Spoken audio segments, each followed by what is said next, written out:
Hello and welcome back. Pakistan और West Indies के दरमियान 3 मैच की ओडीआई सीरीज़ ट्रिनिडाड में खेली जाएगी। उस हवाले से थोड़ी सी बात करते हैं, क्या इसकी इम्पोर्टेंस है और पाकिस्तान की जो करंट ओडीआई टीम है उसके क्या हालात हैं, वेस्ट इंडीज़ की जो पोजीशन है वो कहाँ पे है। थोड़ा सा इसके ऊपर डिस्कस करते हैं। तीनों मैचेस जो हैं वो ब्रायन लारा क्रिकेट एकेडमी जो कि ट्रिनिडाड में है वहाँ पे खेले जाएंगे।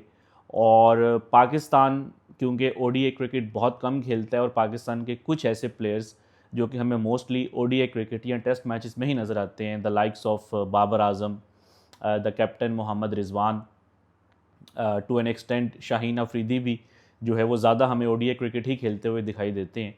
तो तीनों ये जो स्टार प्लेयर्स हैं वो इस सीरीज़ का हिस्सा हैं। नसीम शाह भी जो हैं जो कि T20 में नहीं थे और वो इस ओडीआई सीरीज़ में खेलेंगे। और बाय द वे ये काफ़ी लंबा टूर होगा नसीम शाह के लिए इन द वेस्ट इंडीज़, क्योंकि इसके बाद कैरिबियन प्रीमियर लीग स्टार्ट हो रही है जहाँ पे कि नसीम शाह सेंट किट्स के लिए खेलेंगे।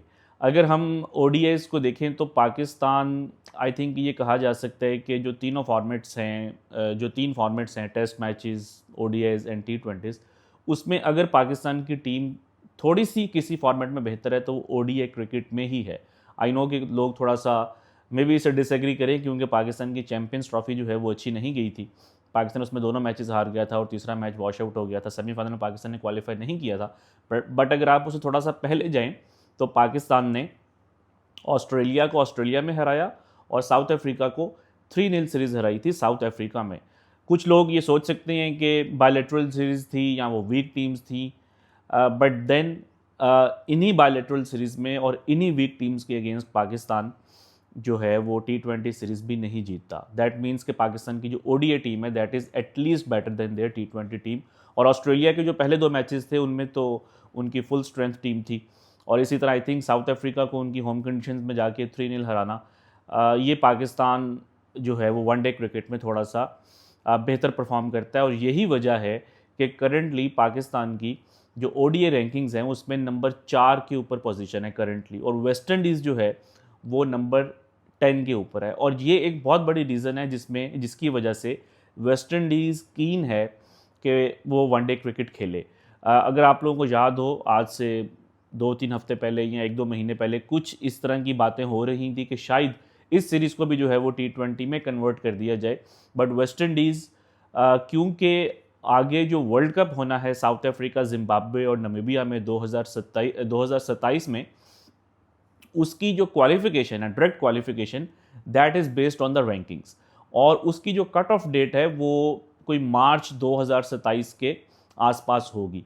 और अभी आप देखें कि 2025 जो है वो आधा हो गया है, तो तकरीबन जो बाकी 1.5 साल का टाइम बाकी है, इसमें टीम्स की कोशिश होगी कि वो टॉप 8 में फिनिश करें ताकि वो डायरेक्टली क्वालिफाई करें फॉर द वर्ल्ड कप। तो वेस्ट इंडीज़ जो कि अभी नंबर 10 के ऊपर है, उनकी ये कोशिश है कि वो टॉप 8 में आएँ। और इसी वजह से जो वेस्ट इंडीज़ के कोच है डैरेन सैमी, उन्होंने इन the recent times one day cricket format के ऊपर, ना सिर्फ इंटरनेशनल लेवल के ऊपर बल्कि डोमेस्टिक लेवल के ऊपर भी बहुत ज़्यादा उन्होंने मेहनत की है। वेस्ट इंडीज़ का जो रीजनल टूर्नामेंट होता है सुपर 50, जो कि by the way last year नवंबर दिसंबर में ट्रिनिडाड में ही खेला गया था और ब्रायन लारा अकेडमी में उसके काफ़ी ज़्यादा मैचेस हुए थे, उसके अंदर बाकायदा बोनस पॉइंट्स सिस्टम इंट्रोड्यूस किया गया था जिसमें आपकी जो भी टीम्स थी उनको पावर प्ले में ज़्यादा स्कोर करने के पॉइंट्स मिलते थे। यानी कि अगर एक टीम ने 60 रन्स किए हैं तो उसको एक पॉइंट मिलता था। अगर आपने विकेट्स ज़्यादा ली हैं उसका आपको पॉइंट मिलता था। आप ओवर नंबर 11 टू 40 में कितने रन्स कर रहे हैं, आखिरी 10 ओवर्स में आप कितने रन्स कर रहे हैं, आपके प्लेयर्स रनआउट्स कितने कर रहे हैं, सेंचुरीज कितने कर रहे हैं, 5 विकेट हॉल्स कितने ले रहे हैं। तो हर परफॉर्मेंस के ऊपर एक इंसेंटिव था और उसकी रीज़न ये थी कि डैरेन सैमी ये चाहते हैं कि वेस्ट इंडीज़ की जो टीम है वो लास्ट टाइम इंडिया में जो वर्ल्ड कप हुआ था उसके लिए क्वालिफाई नहीं कर सकी थी और उनकी वनडे में जो रैंकिंग्स हैं वो भी नीचे हैं, परफॉर्मेंस भी काफ़ी नीचे है। अभी जो चैम्पियंस ट्रॉफी हुई उसमें भी वो क्वालिफाई नहीं कर सके थे, जो कि एक टाइम वर्ल्ड चैम्पियन टीम हुआ करती थी। तो उनके ये इस तरह अभी आप कह लें कि उनके लिए एक मिशन है कि उन्होंने वनडे की टीम को ठीक करना है और वर्ल्ड कप के लिए डायरेक्टली क्वालिफाई करना है। अगर डायरेक्टली क्वालिफाई नहीं करते तो वो टीम्स जो कि फिर outside of the top 8 rankings, क्योंकि इसमें होस्ट भी हैं, जिम्बाब्वे और साउथ अफ्रीका होस्ट होंगे और नमीबिया जो है उनको शायद क्वालिफाई करना होगा। तो उसमें वो टीम्स जो कि outside of the top 8 and top 10 rankings होंगे, उनको जो है वो वर्ल्ड कप क्वालिफायर खेलना पड़ सकता है। और लास्ट टाइम वेस्ट इंडीज़ ने जब जिम्बाब्वे में 2023 में क्वालिफायर खेला था, तो वो वर्ल्ड कप के लिए क्वालिफाई नहीं कर सके थे। तो इसी कॉन्टेक्स्ट में पाकिस्तान के लिए भी ये इंपॉर्टेंट है कि वो 2027 मार्च से पहले पहले अपनी जो रैंकिंग्स हैं उनको ख़राब ना होने दें। तो इस वजह से अब आगे जितनी भी ओडीआई क्रिकेट होगी वो पाकिस्तान के लिए इंपॉर्टेंट है। ज़्यादा पाकिस्तान ओडीआई क्रिकेट नहीं खेलता। अब जैसे इस सीरीज़ के बाद जो अगली सीरीज़ है पाकिस्तान की, जब साउथ अफ्रीका आएगा तो उनके साथ तीन मैचेज़ हैं। फिर उसके बाद श्रीलंका ने पाकिस्तान आना है नवंबर में, और साउथ अफ्रीका ने अक्टूबर में आना है। उसमें जो है वो हमें 3+3 6 ओडीएस देखने को मिलेंगे। बट अगर हम पाकिस्तान की फॉर्मेशन की बात करें तो बाबर आजम के जो फैंस हैं उनके लिए आई थिंक एक अच्छी सीरीज़ हो सकती है, क्योंकि बाबर का स्ट्रॉन्ग फॉर्मेट भी ओडीआई क्रिकेट है। इस फॉर्मेट में हमने बेतहाशा उनकी तरफ से रन्स देखे हैं। हाँ, एक बहुत अरसा हो गया कि उन्होंने कोई सेंचुरी नहीं की, तो होपफुली इस सीरीज़ के लिए हम ये उम्मीद कर सकते हैं कि बाबर जो उनकी एक पीक फॉर्म हुआ करती थी वनडे क्रिकेट में, जो कि आप कह सकते हैं कि 2022-23 तक थी, वो जो है शायद वापस आ जाए, क्योंकि ये जो है उनका स्ट्रॉन्ग जो है वो फॉर्मेट है। इसी तरह शाहीन अफरीदी का भी जो स्ट्रॉन्ग फॉर्मेट है वो ओडीआई क्रिकेट है।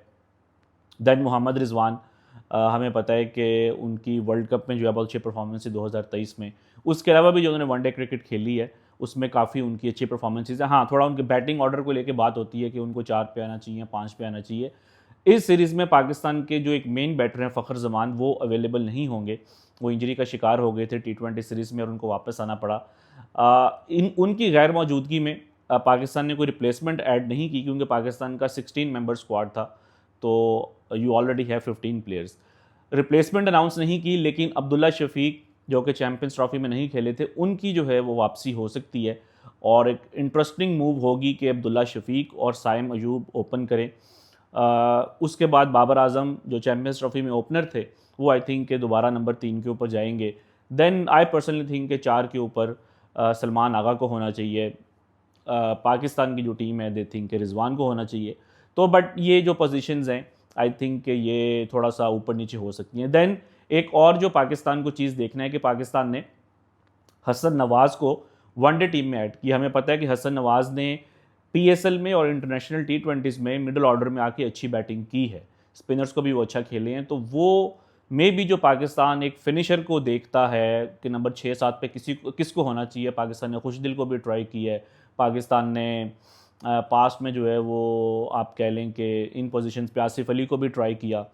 इन the recent times Mohammad Haris से भी पाकिस्तान की कोई इस तरह की उम्मीदें थी कि शायद वो नीचे से आके एक अच्छे फिनिशर बन जाएँ। तो वो वाला रोल भी हमने देखना है कि हसन नवाज़ जो हैं वो अगर स्क्वाड में हैं तो वो कैसे इस प्लेइंग लेवल में फिट इन होते हैं, और क्या वो एज ए फिनिशर पाकिस्तान की टीम में खुद को इस्टेब्लिश कर सकते हैं। ऑब्वियसली आप एक सीरीज़ पे जज नहीं कर सकते, इसमें उनको जो है थोड़ा सा लंबा रन देना होगा।